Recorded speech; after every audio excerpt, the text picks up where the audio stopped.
Hello everyone. This is an interesting case of a 6-year-old boy who presented with convulsions, headache, and irritability. MRI revealed a large intracranial extraaxial altered signal intensity mass in the right fronto-temporo-parietal region, appearing heterogeneously isointense on T2 and flare and iso to hypointense on T1. Areas of blooming and cystic foci were noted within. Post-contrast study revealed extensive heterogeneous post-contrast enhancement. The lesion was seen causing destruction of the underlying right frontotemporal bone and extending in the scalp region.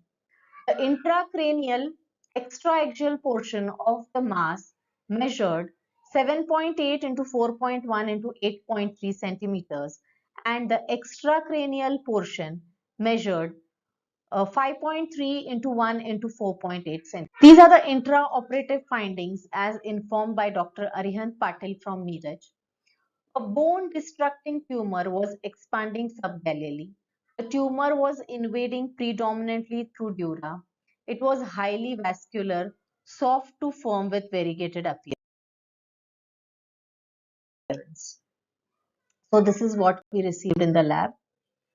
On histopathology, the tumor was composed of monomorphic primitive appearing small round cells in diffuse sheets.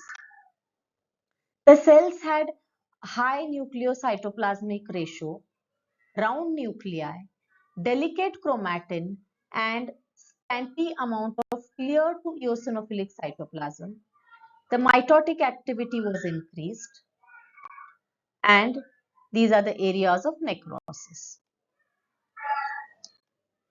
So basically, this is a malignant round cell tumor with the possibility of Ewing sarcoma. So we need to take into consideration all the differential diagnosis.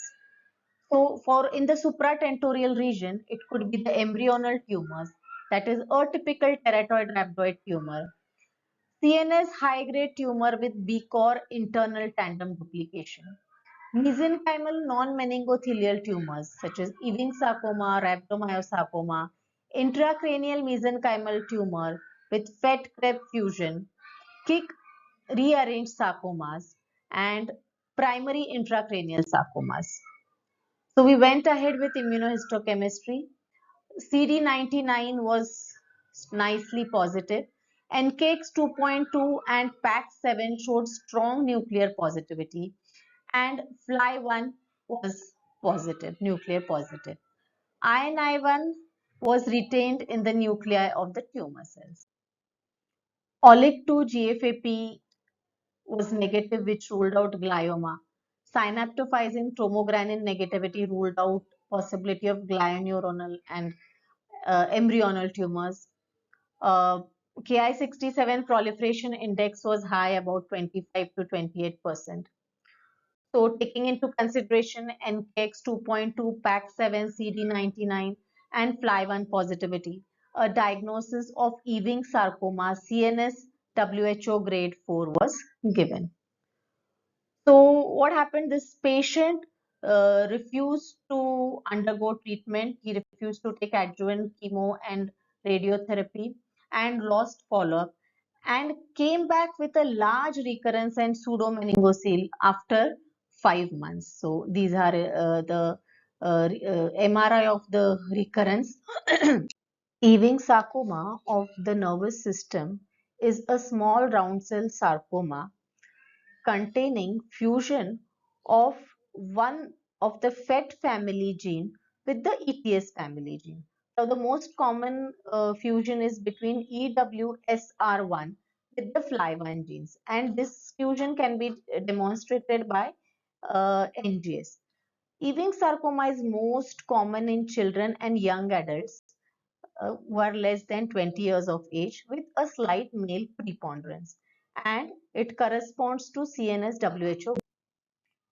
On fluorescent in situ hybridization, you can see the break apart, dual color break apart. Now this is the orange spectrum and the green spectrum as compared to the normal fusion in the nuclei of the sarcoma cells.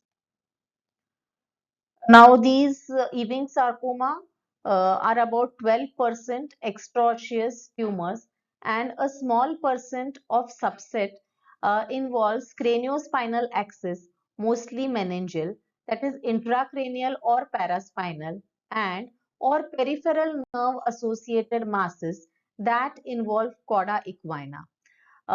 Direct extensions from the adjacent bone primaries may be present. Coming to prognosis and treatment, induction chemotherapy followed by surgical resection and radiotherapy improves outcome. Metastatic disease is an indicator of poor prognosis, and chemotherapy improves prognosis to 75% for 5-year survival. Thank you very much.